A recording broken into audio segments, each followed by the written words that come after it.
Praise the lord. ఈరోజు దేవునికి వాగ్దానం. నా కుమారుడా, క్రీస్తు యేసునందున్న కృపచేత బలవంతుడవు కమ్ము. తిమోతికి రాసిన 2వ పత్రిక 2వ అధ్యాయం 1వ వచనం. అపోస్తులైన పౌలు గారు తిమోతికి రాస్తూ ఇలా అన్నారు, నా కుమారుడా అని.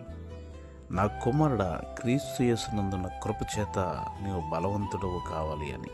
నిజమే, క్రీస్తు యేసునందున్న కృప మనల్ని బలపరుస్తుంది.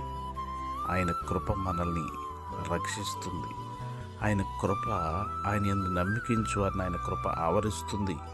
ఆయన కృప చేతనే మనము బ్రతుకుచూ ఉన్నాం. గనుక దేవుని కృప నిరంతరం ఉంటుంది. ఆయన దయాళుడు, ఆయన కృప నిరంతరం ఉంటుంది. మన బ్రతికి ఉన్నామంటే ఆయన కృప చేత మనం ఎల్లప్పుడూ కూడా బలవంతులుగా ఉండాలని ప్రభు కోరిక. మీకు ప్రార్థించే దైవజనులు రెవరెండ్ డేవిడ్ రాజు గారు రాస్తామని